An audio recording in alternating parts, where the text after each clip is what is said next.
Hi, this is Vanessa Harris with Fun for the Disabled. I'm here with Professor Allison Bethel, Director of the John Marshall Law School Fair Housing Clinic, to discuss COVID and housing discrimination. Hi, Professor Bethel, how are you? Hi, Vanessa. I'm doing well, and hello to all of the listeners and viewers here for Fun for the Disabled. I am delighted to be here today. I've been so enjoying the videos that you produce that I'm getting on my email, and I just really appreciate the perspective that you bring to these issues, both informative, but brings a smile, at least to my face. Good, thank you. Professor Bethel, what is housing discrimination? Great question. Well, housing discrimination is when someone is treated badly, differently, and generally badly in connection with the sale or rental of a housing, or maybe they're already in the housing and they're experiencing bad treatment because of protected characteristic. Protected characteristics include things like your race and your sex, and whether you have a physical or a mental disability. Okay. Can you give me some examples of housing discrimination? Sure. I'd be happy to. I'm going to give you a couple examples that focus directly on some of the issues that we see at the clinic related to persons with disabilities. Often, very common, our clients may need an accommodation related to parking. Maybe they need an accessible parking space in terms of the configuration of it and such, or maybe they just need a space closer to the door, the entrance door, and the housing provider will not provide that for them. So that's an example of an accommodation that a person may need. And if the landlord doesn't provide it, that could be housing discrimination.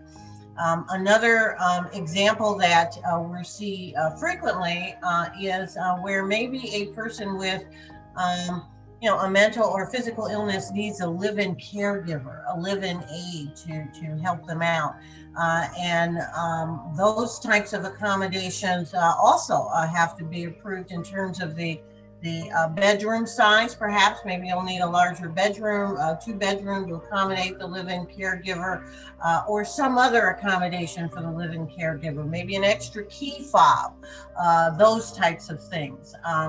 And then, of course, we also see in terms of discrimination, just what I'll call plain old regular everyday in-your-face discrimination, where they lie to you about availability of a house or an apartment because of your characteristics. So it can be very subtle or it can be very direct, but the end result of it is that it impairs your ability to obtain housing or live and enjoy the housing that you have.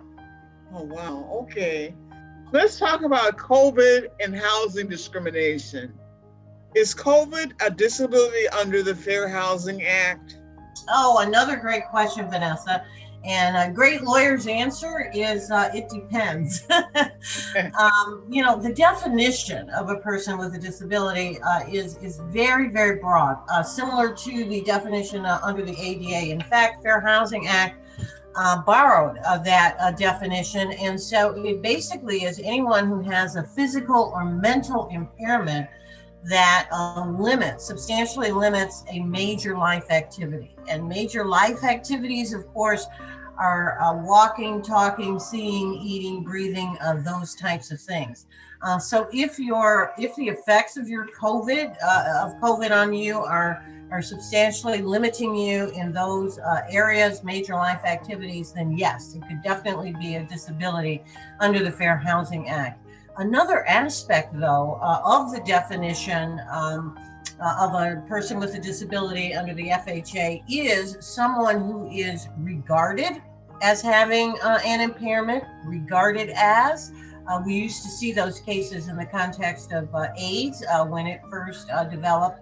And the other prong or category under the definition is if you have a record of having an impairment, a record of an impairment. So given the very, very broad definition of COVID, I think the answer is probably yes, but it does depend on a case-by-case basis. And right now there hasn't been any real definitive case on it.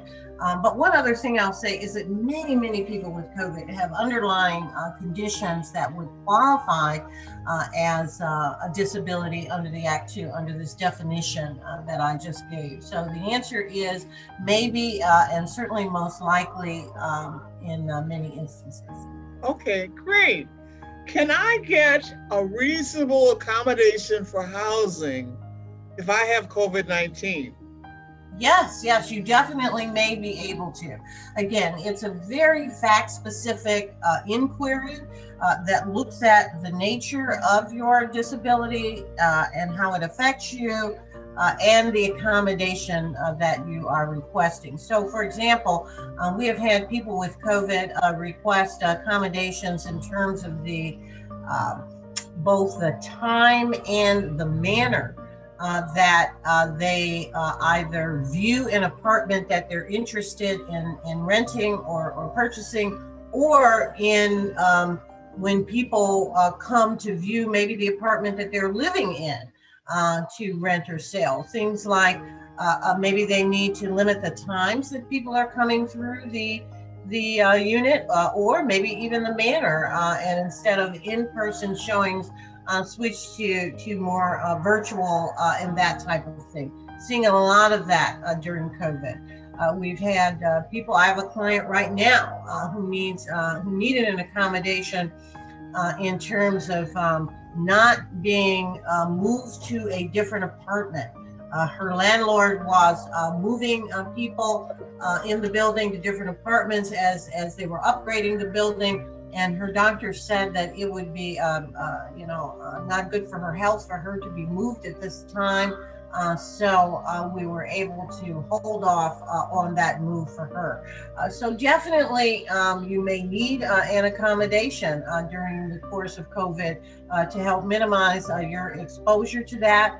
And we may be able to do that for you under the fair housing laws. Okay.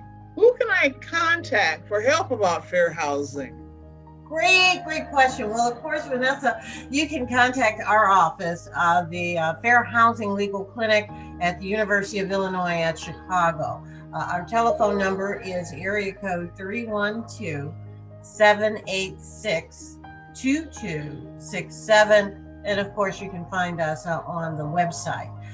You can also contact HUD, although HUD, the Department of Housing and Urban Development, I don't think they're open yet to the public, but they definitely have a lot of great resources online, and they will even help you fill out a complaint over the telephone.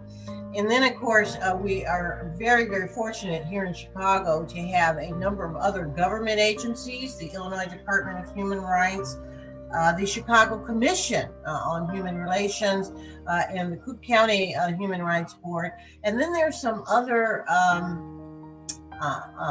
agencies here in Chicago, particularly Access Living comes to mind right away, and the Hope Fair Housing, which serves out west, DuPage County. All of these are great resources to help you in a housing situation.